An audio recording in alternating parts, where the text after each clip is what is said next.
ये जो महीना है ज्योतिषीय दृष्टि से एक बहुत ऐतिहासिक मोड़ पर है। बृहस्पति अभिचारी हैं, जो ग्रह 1 वर्ष तक एक स्थान पर रहते हैं, वो हर 3-4 महीने में स्थानांतरण कर रहे हैं, जिससे यौद्धिक स्तर पर उधर इजराइल की तरफ का भी आप जानते हैं, रशिया की तरफ भी आपको मालूम है, कुछ दिनों से व्यवसायत्मक रूप से अमेरिका चाइना के बीच में मतभेद हैं और भारत के बीच में भी ये एक द्वंद्व शुरू हुआ है। अलाइनमेंट ऑफ द प्लेनेट, ग्रहों का स्वरूप इस प्रकार से है जो किसी समय विशेष महाभारत जैसे कालों में आया था। और एक बात मैं बड़े स्पष्ट रूप से कह दूं, निश्चित रूप से महाभारत जैसे कालों में युद्ध की स्थिति बनी थी, पर विजय सत्य की ही हुई थी। स्थिति आगे हो सकती है, पर विजय भारत की ही होनी है।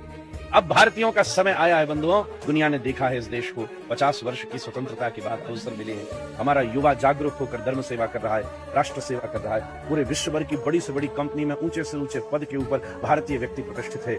युद्ध कौशल में उसकी पारंगतता है। किसानों के भीतर अभी भी भूमि से जुड़ी हुई एकता है। केवल 2-4 ऐसी दीमक हैं जो धीरे धीरे खा जाती हैं, उसमें सबसे बड़ी दीमक जाति है। उसका अनुभव करना बड़ी आवश्यक बात है।